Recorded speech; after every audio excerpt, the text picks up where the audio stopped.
पहला सवाल मेरा है, HDFC लाइफ मेरे पास 45 शेयर हैं 563 के भाव के। और ये लंबी अवधि के लिए लिया हुआ है, ट्रेडिंग वाला मामला था, फंस गया, जी क्या हाँ। मामला था ये? नहीं, अभी तो मुनाफा ही हो रहा है। हाँ, 71 रुपए मुनाफा हो रहा है। ये ट्रेडिंग के लिए लिया था, लॉन्ग टर्म के लिए लिया था? नहीं नहीं, लॉन्ग टर्म के लिए। बढ़िया है। और लॉन्ग टर्म का उषा मैम आपका डेफिनेशन, कितना समय रुकना चाहते हो? जब लिया था तो क्या सोच के लिया था? 1-2 साल में निकाल देंगे ऐसा। और कितना टाइम हो गया ऑलरेडी? इसे मैंने 22 में लिया, साल भर हुआ अभी। 1 साल हो ही गया। हाँ रुक जी। सकते हैं, गुंजाइश 12 महीने और रुक जाएं अगर आप कहें शर्मिला तो। HDFC लाइफ लॉन्ग टर्म के लिए एटलीस्ट यहां से 12 महीने के टाइम होराइजन के लिए शर्मिला कैसा रखता है? मैं 70-72 रुपए मुनाफा कमा रही हूं पर स्टॉक, रखे रहा हूं? और मेरे हिसाब से बिल्कुल रखना चाहिए, क्योंकि ओवरऑल इंश्योरेंस और उसमें लाइफ इंश्योरेंस मुझे काफी पसंद है। एज अगर आप देखें, जो हम हमेशा तुलना करते हैं कि किस तरह से डेवलप्ड कंट्रीज में कितना परसेंटेज पॉपुलेशन के पास लाइफ इंश्योरेंस है और उसके मुकाबले इंडियन पॉपुलेशन कहाँ पर है, लाइफ इंश्योरेंस पॉलिसीज कितने लोगों के पास है, तो वो अगर आप डेटा देखें तो काफी ग्रोथ आगे चलकर हमें HDFC लाइफ में दिखाई दे सकती है। एंड ओवरऑल आई थिंक नतीजे थोड़े कोविड के समय इम्पैक्ट हुए थे, लेकिन अब they are sort of getting back on track. तो मेरा इसमें 750 का टारगेट रहेगा, तो वो आप टारगेट ध्यान में रखिए और बिल्कुल मेरे हिसाब से बने रहिए। 750 का टारगेट, बढ़िया अपसाइड और मिलेंगे। अभी तो 70 रुपए मुनाफा हो रहा है, 170 रुपए मुनाफे की तैयारी हो रही है। मैम होल्ड करें। आप कुछ कह रही थी उषा मैम बीच में? हाँ जी, और मेरे पास वाक फार्मा के भी हैं 100 मैं शेयर आता हैं। हूं, मैं सारों पे आऊंगा, पहले जरा बाकी सबसे भी बातचीत कर लूं, उसके बाद लौटता हूं आपके पास। महाराष्ट्र मुंबई से नीलिमा मैम स्क्रीन पे। Neelima ma'am hi, good afternoon. Neelima ma'am आप क्या करते हो मुंबई में? अनम्यूट करना पड़ेगा हमको। I'm doing trading and I am basically trustees of 2 schools. अरे वाह, एडमिशन का लफड़ा हो तो आपके पास आ सकता हूं ना? Definitely. मगर वो बच्चों का स्कूल है। हाँ, तो मेरे तो बच्चे ही होंगे, लेकिन हाँ अभी तो खैर अच्छा नीलिमा मैम, तो ट्रेडिंग मतलब आप दिन भर स्क्रीन पे बिजी रहते हो या फिर कैसे होता है? ये कैसे स्टॉक आइडेंटिफाई कर रहे हो?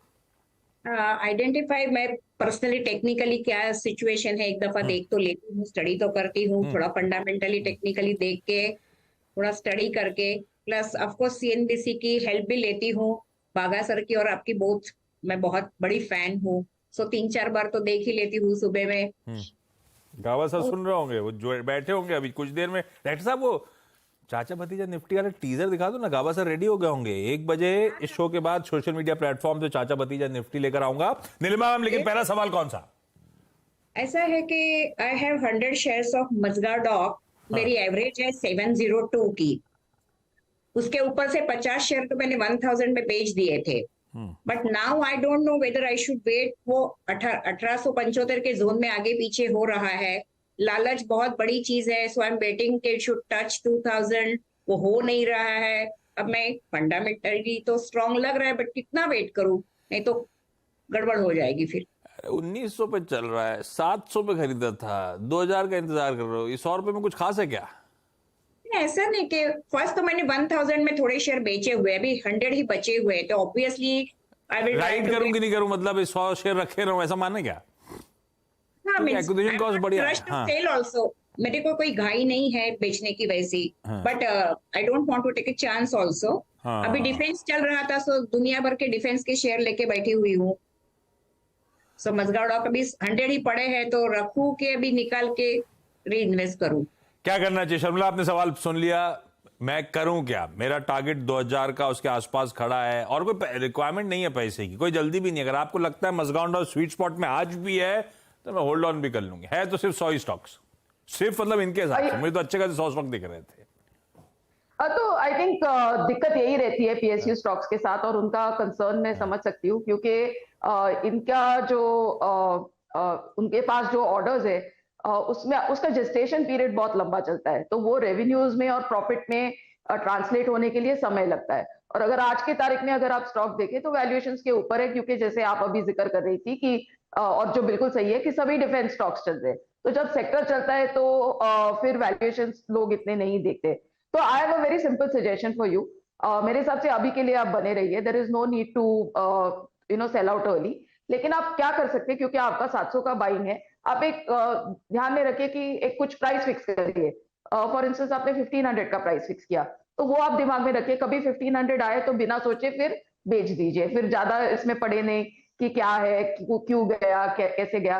You are still making money, just sell it and exit. लेकिन मेरे हिसाब से अभी तो बने रहना बनता है बने रहना भाई। रखिएगा नीलिमा मैम। बता दें कि मनी कंट्रोल पर दिए गए विचार एक्सपर्ट्स के अपने निजी विचार होते हैं। वेबसाइट या मैनेजमेंट इसके लिए उत्तरदायी नहीं है।